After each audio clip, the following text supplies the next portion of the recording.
बतिया ई जन्नत जवाना बा, बतिया ई जन्नत जवाना बा।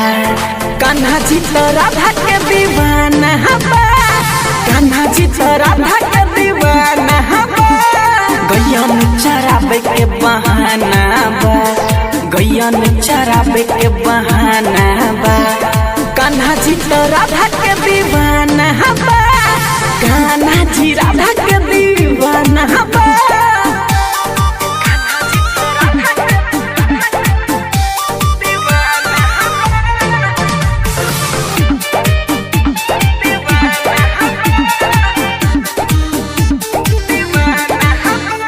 कन्हैया बिन राधा बाटे आधा, जाने जग संसार हो। राधा बिन अकेला रह न सकेला, महान प्यार हो।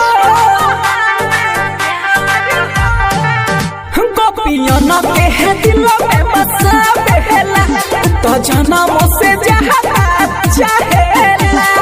श्याम जी के दिल के खजाना बा, श्याम जी के दिल के खजाना बा। कान्हा जी तो राधा के दीवाना बा, कान्हा जी तो राधा के दीवाना बा।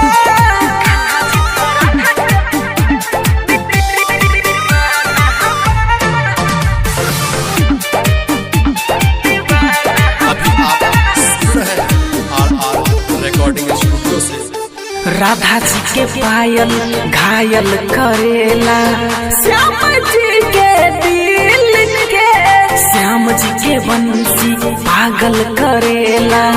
राधा जी के दिल के